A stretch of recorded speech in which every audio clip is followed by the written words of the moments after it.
کہتے ہیں حضرت سمجھ میں نہیں آتا ہے کدھر جائیں. بڑی لمبی گفتگو ابھی آپ نے مجھ سے پہلے سماعت کی ہے.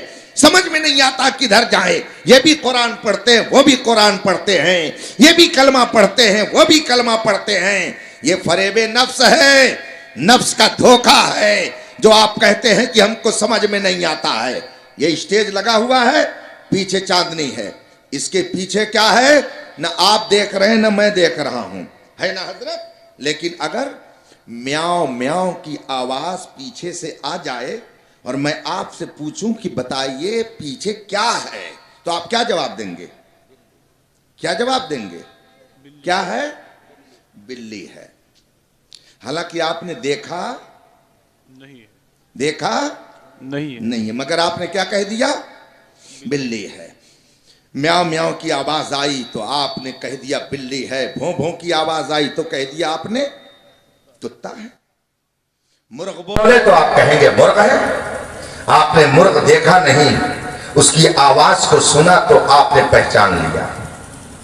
آپ نے گدھے کو دیکھا نہیں مگر اس کی آواز کو سن کر کے آپ نے پہچان لیا.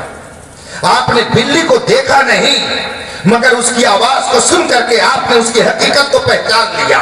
مجھے بتایا جائے جب آپ کے پاس اتنا شعور ہے, آپ کے پاس اتنی عقل ہے, آپ کے پاس اتنی سمجھ ہے کہ آپ نے آواز سن کر کے حقیقت کا پتہ لگا لیا, تو اگر انسانوں میں آوازیں الگ الگ نکلیں تو کیوں نہیں آپ پتہ لگاتے ہیں کہ یہ کون ہے؟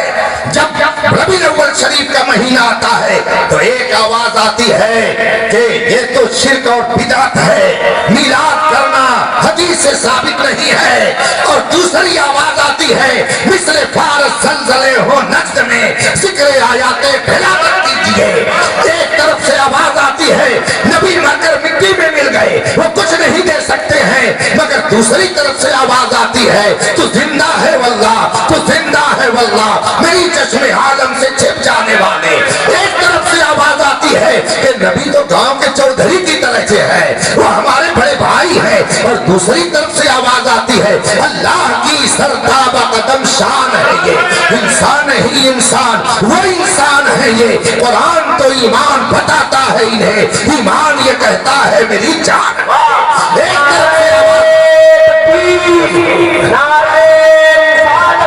طرف سے آواز یہ آتی ہے کہ نبی کچھ نہیں دے سکتے ہیں, مگر دوسری